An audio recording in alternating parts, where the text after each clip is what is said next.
सारे डमी बस्ती में उतरे, जमीन पर उतरकर हमास के लड़ाकों ने हमला किया और इस दौरान हमास ने हथियारों का जखीरा भी जुटा लिया था। इसी ट्रेनिंग के सहारे हमास के लड़ाके इजराइल में हैंग ग्लाइडर के जरिए उतरे और मौत का खेल खेलना शुरू किया। एक कमांडो की इकाई ने इजरायली सेना के दक्षिणी गाजा के मुख्यालय पर हमला किया और उसके कम्युनिकेशन सिस्टम को तहस नहस कर दिया। इसका असर यह हुआ कि हमले के बाद इजरायली फोर्स एक दूसरे के संपर्क नहीं कर पाई। हमास को जानकारी थी दक्षिणी हिस्से में इजरायली सैनिकों की तैनाती कम है, इसलिए हमास ने बड़ा हमला अंजाम दिया है। अब आपको सुनवाता हूं, सुनिए जरा। मेजर जनरल विशंबर दयाल बता रहे हैं आखिर हमास को इतने हथियार कैसे पहुंच रहे थे, कौन पहुंचा रहा था और किसी को पता नहीं चला। सुनिए।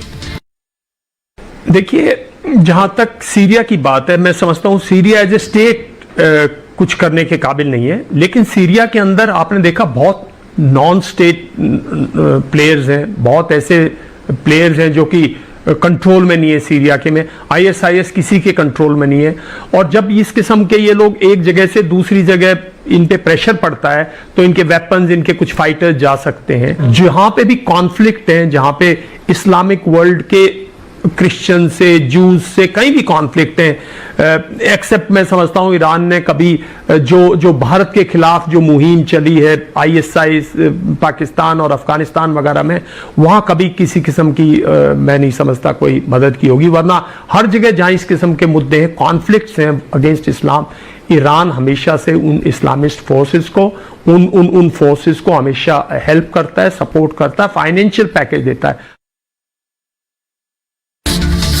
इजराइल ने तय कर लिया है कि उसे हर हाल में गाजा पर कब्जा करना है।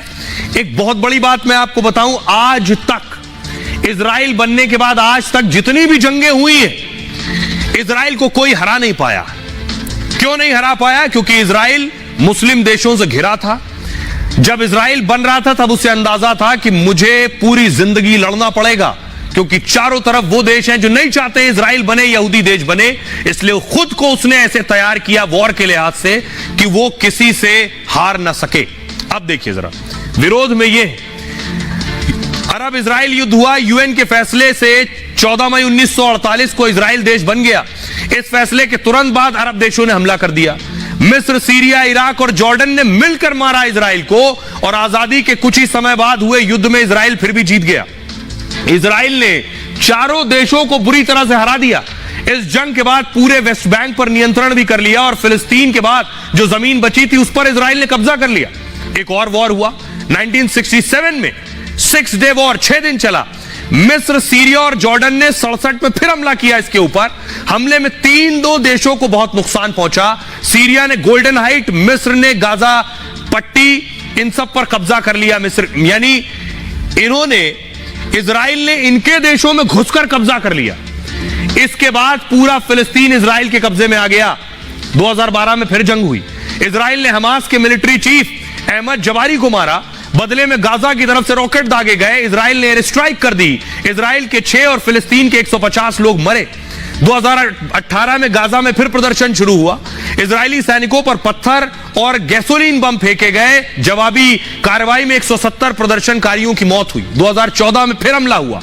हमास के आतंकियों ने 3 इजरायली बच्चों को मारा। हमले में इजरायली सेना ने अटैक किया। 7 हफ्तों तक हिंसा जारी रही। फिलिस्तीन के 2200 और इजराइल के 67 सैनिकों की मौत हुई। 2022 में फिर आमने सामने आए। दोनों देश आमने सामने आकर लड़े। 3 दिन हिंसा चली और 44 जाने गई। मिस्र की मध्यस्थता के बाद युद्ध विराम हुआ। तो यह बताने का मकसद सिर्फ यह है कि जितनी बार जंगें हुई हैं, इजराइल से ये आज तक कभी नहीं जीत पाए और अब भी नहीं जीत पाएंगे। और इजराइल चाहेगा तो गाजा पर फिर कब्जा कर लेगा, क्योंकि इजराइल ने अपने आप को इस तरह से तैयार किया है कि वो कोई युद्ध और कोई जंग हारता नहीं है। सुनिए जरा, कर्नल दिनेश नैन साहब के बता रहे हैं कि क्या अब हमास का खेल खत्म करके ही इजराइल दम लेगा। 1917 से लेके और 1947 तक काफी खिलाफत हुई यहूदियों की इस इलाके में, और मामला जो है इस लड़ाई के अंदर चला गया यूएनओ के अंदर। और यूएनओ ने 1947 के अंदर यह डिक्लेरेशन दी कि यह इलाका जो पैलेस्टाइन है उसमें से आधे से ज्यादा इलाका जूस को यानी यहूदियों को दे दिया जाए। वो दिया गया। लेकिन 1948 में इसी के बात के मद्देनजर इजराइल ने अपनी इंडिपेंडेंस घोषित की और जहां पे पैलेस्टाइन और इजराइल के लोगों के बीच में लड़ाई शुरू हो गई। 400 बीसी के बाद पहली बार किसी कौम को, किसी धर्म के लोगों को अपनी जमीन मिली, अपना देश वापस मिला। कैसे उसको जाने दे सकते हैं? लिहाजा एक एक बच्चा, एक एक व्यक्ति जो इजराइल का है वो आर्मी में भी होता है और जब लड़ाई का समय आता है तो अपने देश को बचाने के लिए हथियार उठा लेता है, एक एक आदमी। ऐसे में कौन इजराइल से उसकी जमीन छीन पाएगा?